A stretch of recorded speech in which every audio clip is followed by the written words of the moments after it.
Hi there, and welcome to Nerf News from the Owl Ranch, Season 2, Episode 1. That's right, just last year, April 13th, was the very first episode of Owl Ranch. The very first. And it was, in my opinion, a breakthrough for me. It was a really, start focusing more on the news and the community than myself, and really put something better out there for people to see. That's not sponsored by corporate links. That's not sponsored by people giving people free stuff. That's not sponsored by Patreon. Okay, it's not sponsored by views. As you guys can see, I don't get that many views, but I get a lot of minutes, tons, because people that watch it are really into it, and I get comments from some of the top people from the industry about my news. So I feel that as an influential point, this is a great news show, and you might see why today. Today we got some news. We got an interview with Juggernaut that I want to talk about that is going to happen, today, but when you get it, it will probably already happen, so check it out. I'm sure it's going to be a pretty good interview. We got a new kit, new Firestrike kit, some more stuff on the Chronos kit, and lots of other news to come, including Boomtendo making a home run hitter. That's right. He really is going a long way, and I'm hoping to see him maybe the week before Armageddon, whatever. Give him a little fine pointers to But today, I'm going to shoot you guys up with this. Before, I made an Ultramatch Firestrike that could shoot, like, at first 130 feet flat, then it was 150, then it was about 160, 170. Then I made the Bird of Prey, one of these, and I was getting into the 180s, 190s, 200s, and so on. But that's really, to me, since we're going back to our roots today, this kind of is like, it's kind of a cool little pistol. You can't put a big, plunger tube in it or anything, but, an IX3, which means internal firing system, is actually, this came with the Titan. I also have the Hornet, too. It's somewhere in these boxes. It's pretty cool, little blaster. So, since it's not strong enough to actually break the camera, and it's probably stronger than that Worker Wasteland Ranger POS, I've decided just to shoot you with this thing today. Just all day, just shoot you, and hopefully not drive one of you mad to TP my house. But if it happens, it happens, I guess. So let's get on with it, shall we? Okay, so Star made this Firestrike kit. Really short, tiny 6K spring. A catch spring, though. That's cool. And it's this all aluminum Slidebreech deal with, for some reason, it has like 3, 4, or 5 O-rings. Wow. Maybe 6. Gosh, that is crazy for a Slidebreech. Haven't you guys ever heard of interlocking metals? I think this would be kind of cool if it has more power, if you could put more power to it. Few concerns, though. One, that is a really small spring for a Firestrike. Firestrike should have overcompressed springs. That way it can get the power that it needs. If you guys ever seen, like, that thing fire, yeah, pretty crazy. That can get up to 200 feet per second. That's coupler. But I'm thinking a heavier spring would really help this. $24.03 is a very good price, especially since it's only $3.83 shipping from NFStrike, which, again, not my favorite place to buy from. I like Monkey Mods much better. A lot of people agree with me. Monkey Mods is just, they just kick ass. They're just a kick-ass company. I'm sorry. They make cool stuff, too, like these barrels, I mean, this is pretty far out, We're not stuck with the artifact length barrels or the worker length barrels. They actually make barrels. And that really inexpensive bolt sled, which I saw, it's kind of like a cast aluminum one. I saw one in person, but it's still pretty good. But, I think with more power, this would be good. The other problem is, look at this thing. It looks like it's just going to be so front heavy. I mean, this is like aluminum block. Oh, yeah. It looks like it's a nice machine unit. And I wouldn't put a muzzle on this thing. This thing is probably going to be like, as it is, But I'm guessing with like a Cartaya spring load, oh yeah, you could do some damage. Oh yes, you could. So I kind of like it in that regard. An organic Firestrike mod, an Ultramatch Firestrike mod, differs. I was going to just use the red pistol today, but no, not going to do that. Let me show you. So I haven't tuned this up in a while, and I don't know how well it's going to do. It's been sitting on my wall. It pretty much is a relic of the past, but this is an Ultramatch Firestrike, 23 kilograms with the standard catch. It uses the Orange Modworks, a modified Orange Modworks plunger, which is fiberglass epoxy filled and it's screwed on both ends, so it has a metal reinforcement on it. So Orange Modworks, if everyone wants tips on making a good Firestrike kit, talk to me. But the thing that was nice about the Ultramatches, and even before the coupler, there was just the straight one that had the spring on it, is it's light in the front. It's not so heavy, you know? I even take out the front light on it, you know? That was a nice thing about it. But this thing, I can see as, and if this thing is just being held in by O-rings, which it looks like it is, I don't see any other fasteners. You can correct me if I'm wrong, guys. I think more power could do it for you, but it's not going to be as efficient as, let's say, one of these, okay? Yeah, I just, here, let me show you. I haven't fired this in like months, guys, so, and last time I did it to show it could do 200, and it did so successfully, but I don't know what's going to do right now, but let's find out. Oh, yeah. Went through it, no problem. That's a Firestrike, folks. Firestrike. No dead space. Brass barrel, 17/32 and then 9/16 around it, you know, an Apollo spring and a Black Tactical version 2 Ret spring, okay? So together, it's about 23 kilograms. It's a lot of power, okay? And it makes use of that power because it has no dead space in the front here, okay? I'm surprised that worked because last time I repaired this, the front coupler came loose. I had to glue it and everything. But wow, I mean, you saw that. And most people would say, that's definitely not going to go through corrugated. Oh, yes, it did. It went through corrugated, no problem. It's pretty much a beast. I know a lot of people like Slidebreech. I have one guy in my Nerf Lake, which, by the way, he actually made a really good Slidebreech with no dead space, but he did it on a rainbow pistol, one of Sun's Gun's rainbow pistols. Always bugging me to put in a Slidebreech. It's just preference, okay? But after helping him make his, and I say I did maybe, I'm not going to say percentage of work, but it definitely wasn't all of it. It was like maybe 40, 50%. I helped him with some metal work and stuff. It was his idea. I might actually make one because they're pretty cool. You have O-rings keeping the air sealed, but there's just so much dead space to this system. It's crazy. So, yeah, and even, you know, from back here to over here, and I guess this turns. It's a nice mechanism. But you almost have to make it a pistol that's way in the front like a rainbow. Let's say, for example, Bird of Prey. Why is this thing got this? Why do I like this design so much? Why don't I just make a rainbow pistol? A lot of people ask me that too, including this friend of mine too, who helps me run this league. Well, because one problem that you're going to have with the rainbow pistol is that it's held in by bolts, and eventually if you put a really hard spring in there with a pre-compression, you got to be careful not to knock that front coupler loose, okay, or break the polycarbonate or what have you, which is hard to do. But once you start pushing 18.5 with like 1 3/4 inch of pre-compression, which starts at about 10K to start with, just the beginning of the pull is 10 kilograms, okay, you have a lot of pressure up there. But by putting this front part here, going over this, you're holding it. So this is intelligent design. And since it's coupler anyway, I don't have to really care. But a Slidebreech, you really want this like all the way to the front, like a rainbow pistol, like my friend has it. With this whole thing, you have a whole barrel length of space in there. That's just too much space, guys.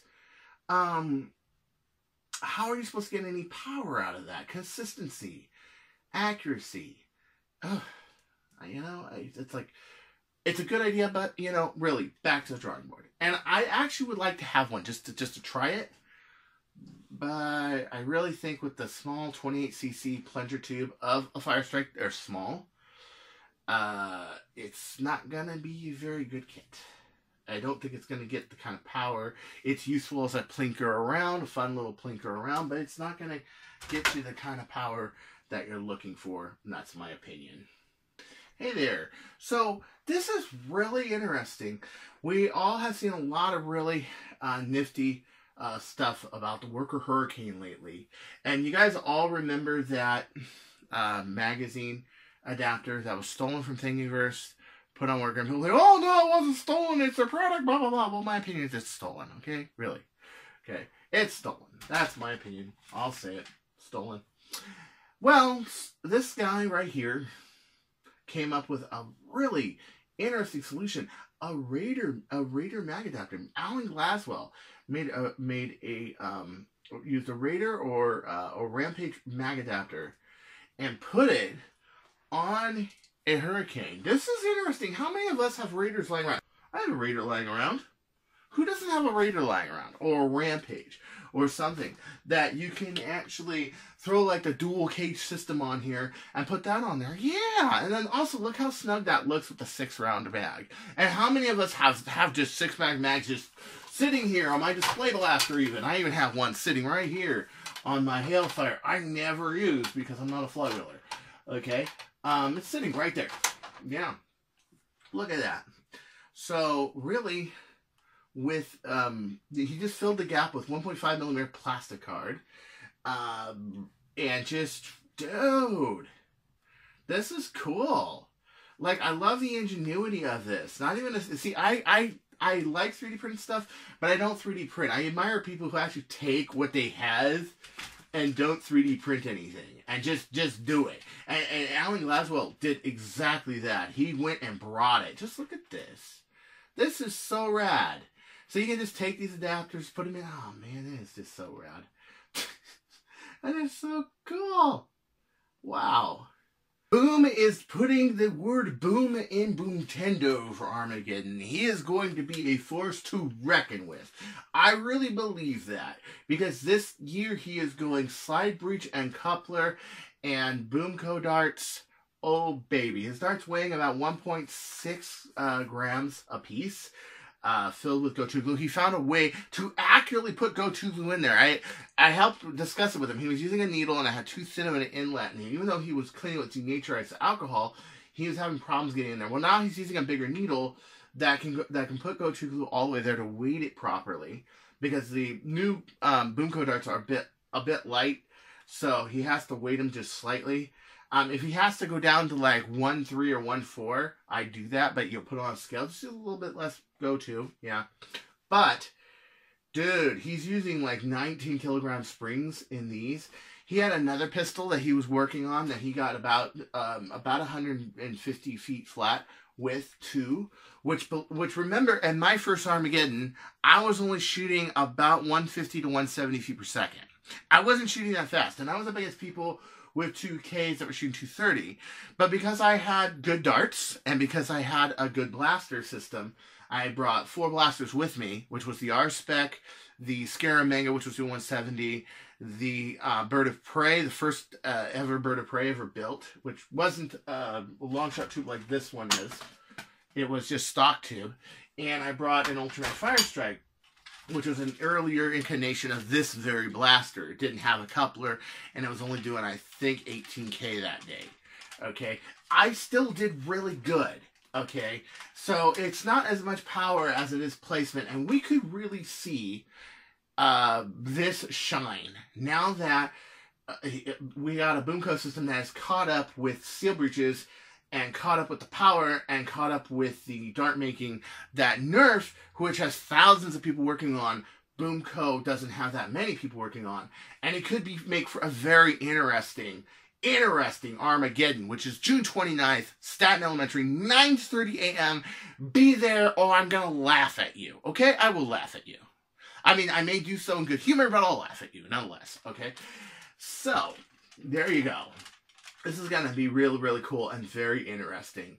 I usually, when I bring up somebody, just for a record, when I bring up somebody, I wait for significant changes. Like Trip Miller's working on that Sledgefire, but I'm waiting for him to put that 18.5 in there and really, yeah, but he's working on it, doing a lot of good stuff with the Sledgefire.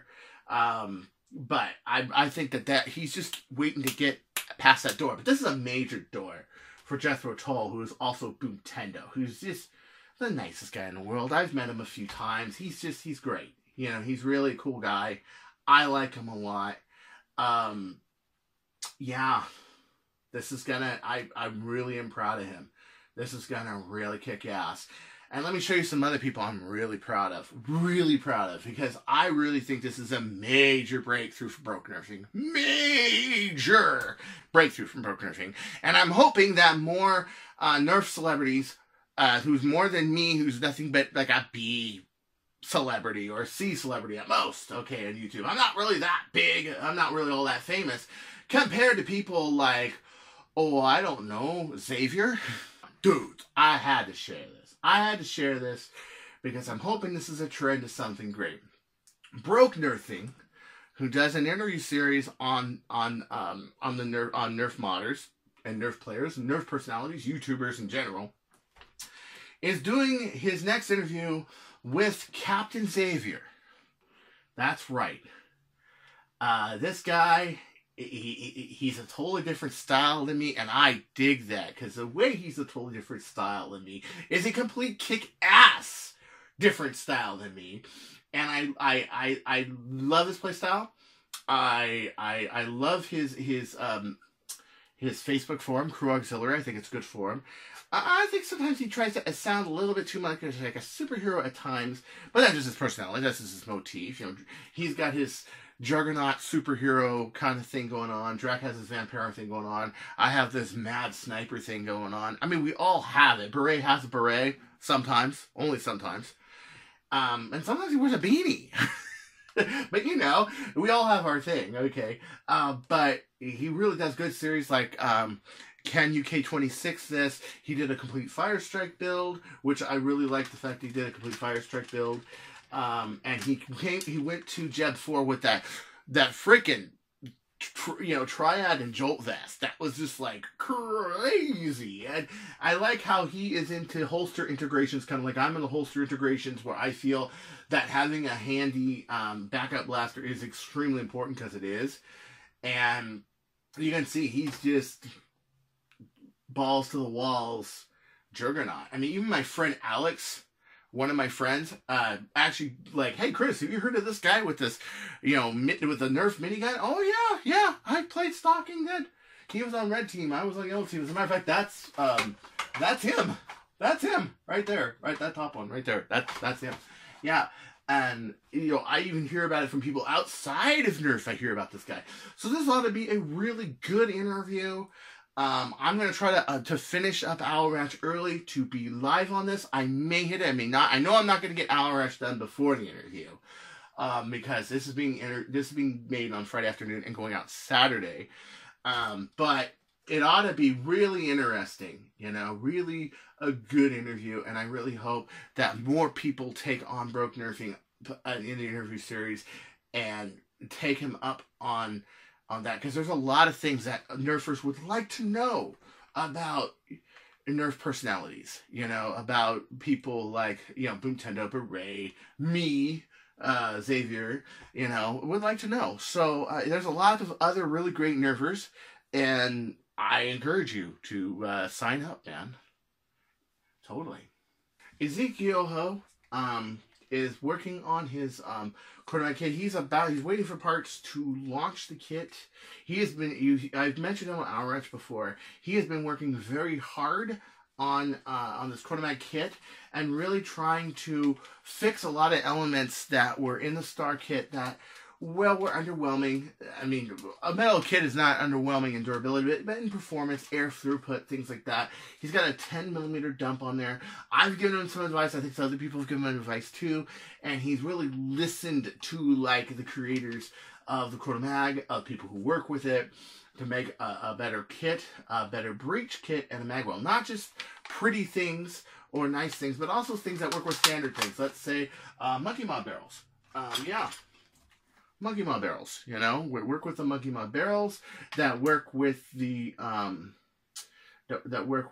worker pull grip, everything. He's making things that are more universal that we can use with what we're familiar with and what we know. And I'm really loving that. I'm loving this design, especially the lower magwell. If you look at the original one, it has no lower magwell. It's just a magwell on the inside, and I have this bevel cut so it fit in there. He's got a much cleaner, nicer look, almost to the point that it's almost as cleaned up, or maybe even more cleaned up than a lot of other people I've seen. A lot of the nice lines and intricate details. He's got his little logo right here. He's going with the rear lever here. If you ever put this in sniper mode, you'll notice that the front lever is actually better, but nonetheless, most people like the rear lever. I like it. It can use katana mags. It can use talon mags. So he's about to roll out with this. This ought to be really, really cool. You can see he put the trim marks right on this edge here. This is a troublesome part on the Chrono Mag because this area right here, it's right where your katana mag would be. And if you make it too loose, it's you'll have a big gap. Make it too tight, it won't fit. You have to do it perfectly.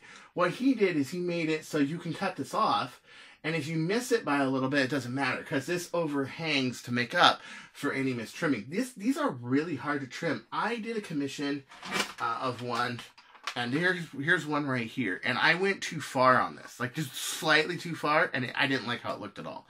I'm gonna probably use this on one of my own Chrono Mags, but I had to buy a new shell and redo this whole thing because I didn't like that. I didn't like this fit. And because of the way the katana mag is, you don't have this overhang to make up for any mistakes. What he did is made this overhang. This is a very critical area on a Chrono Mag in terms of cosmetics because it always, I'm never going to cut it perfect. And even when I did cut it perfect, it took me a couple tries. Even me, took me a couple tries. Okay, it took Chris Cartaya a couple tries. Not known for my shell work, but I'm pretty precise on stuff.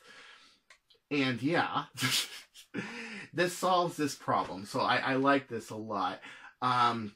He's done extensive research on barrels, barrel length, airflow rates. He's gotten it at 14K at about 240 feet per second, which is pretty good for 14K.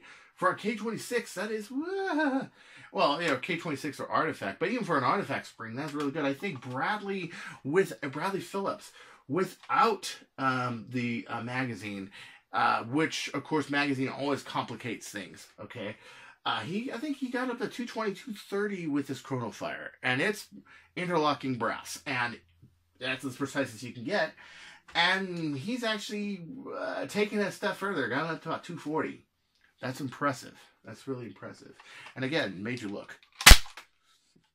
Do you like crazy FPS wars? I do. That's the only ones I like to play in, really. And look how crazy this is. Whoa. So Bradley Phillips went to a 300 foot per second FPS war, and he had a pretty good game. As you can see, he's got his normal camera set up, his cool paint job, everything else. People bringing like crazy blasters to this war. Yeah, some insane stuff. So how did that war look with him playing it? Do you want to know? Well, hold on a second. I can sum it up in one word, how this war looked.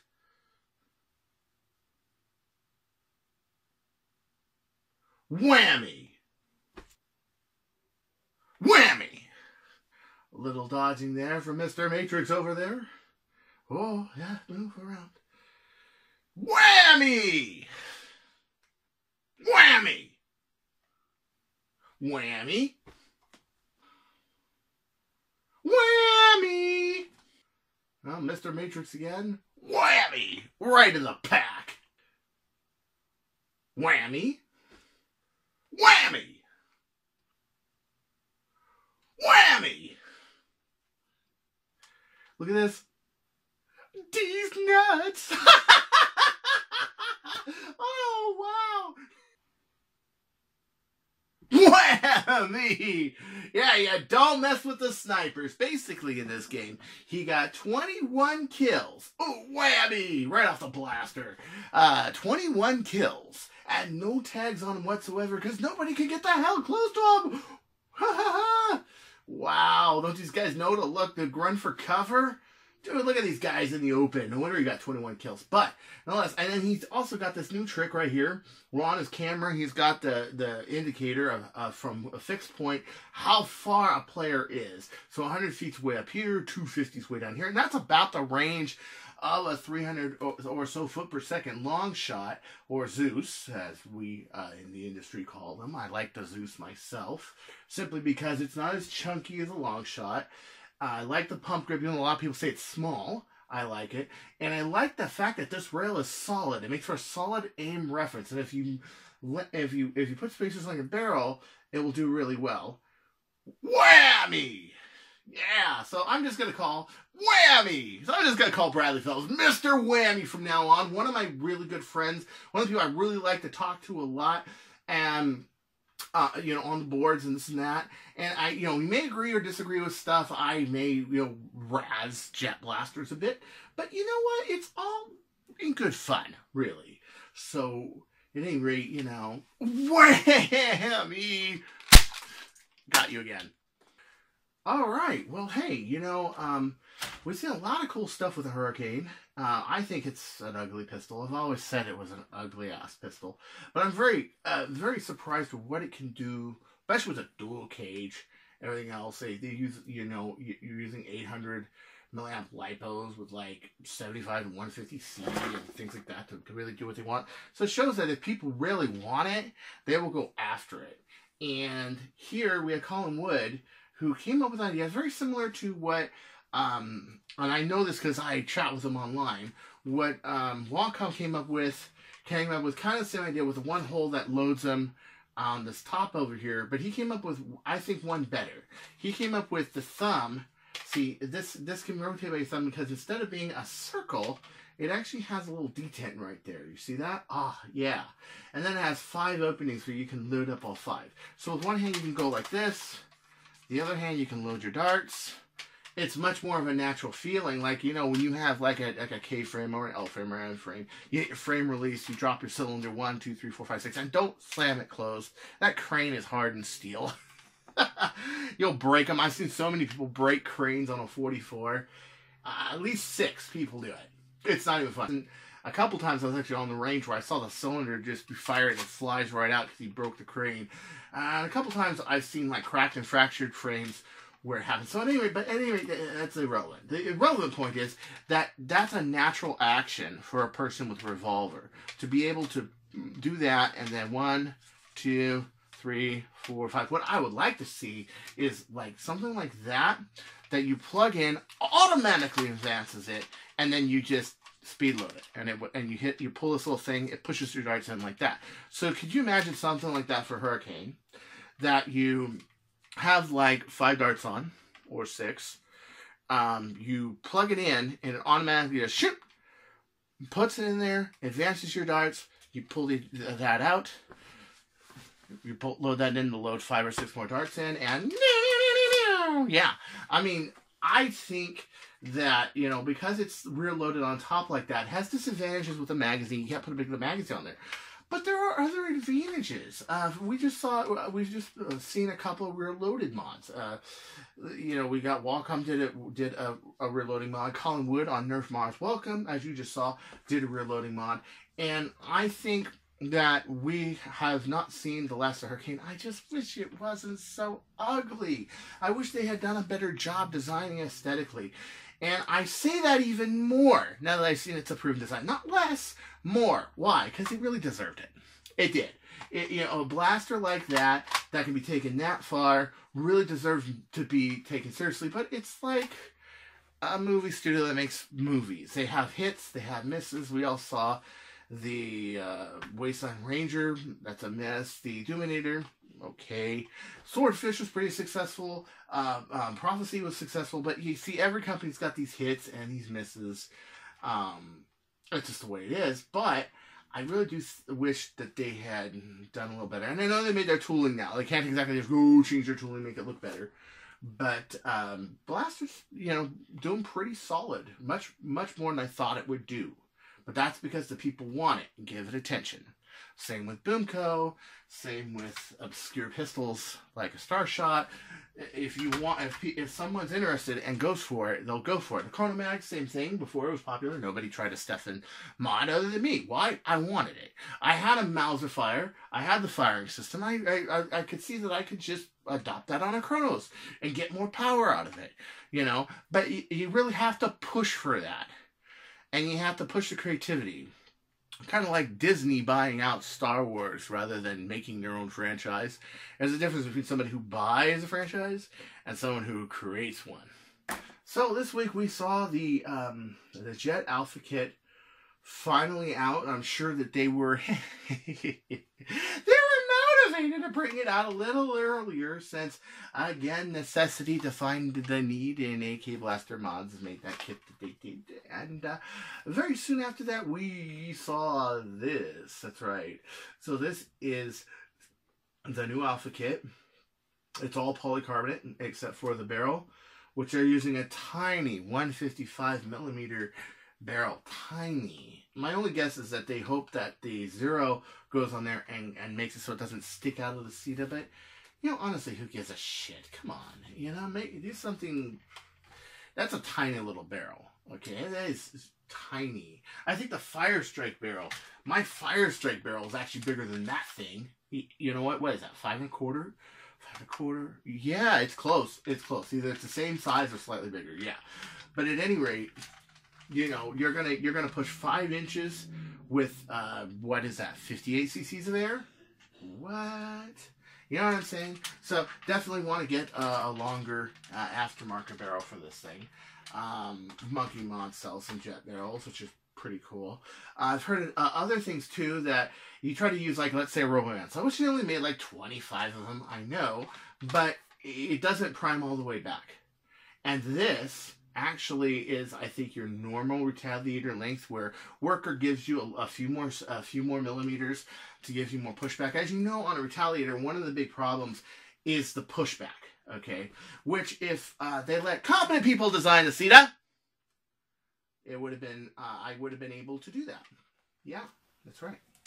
And I would have been able to maybe give it more space, because I don't know, I only made the first 14K retaliator ever. I would have been able to manage this kind of stuff. And I would have known, yeah, put that longer length on there. And to do all that stuff. But no, they didn't do that. So you are kind of limited with their sled, or something that is compatible with that size. I don't know if they fixed the O-ring problem from the CETA, which the O-ring always pops out. But it looks like the same plunger tube. It looks like the same mounting bracket with just a different, alpha barrel adapter. They have, it looks like a sleeve for their spring, 14K. There is a 16K spring, which might help. And I am glad that it's gone Stefan finally. So what can you do about this if your space is too small? Okay, here's what you can do. What I used to do is I used to take a little piece of Velcro, put it on the inside of this, and give it a little bit of crazy glue on the inside. You put a little bit of crazy glue in there to give it a little bit more spacing, so that when you prime it back, it will lock up. Okay, really just simple modification, either making this a little longer or that a little shorter. Okay, and since it's not a pure organic retaliator kit to begin with, it's for CETA, why not do these changes? Why not do this? Well, I don't know. At any rate, if you are having trouble with this, work on the spacing in here. I think that this can do a significant amount of power, but I didn't make it. I don't know. And I do highly recommend you get a longer barrel, because that's a lot of cc's for that tiny little 155 millimeter barrel. I would have made something that would have beat the Prophecy for sure, especially since they took my spring design, they took my spring rest idea, and a whole bunch of other things that they put on the Prophecy. It would have been payback, bitch. But, you know, people have other plans. So until next time, this is Chris Cartaya saying, don't you go changing, or I'll find you. Got you again.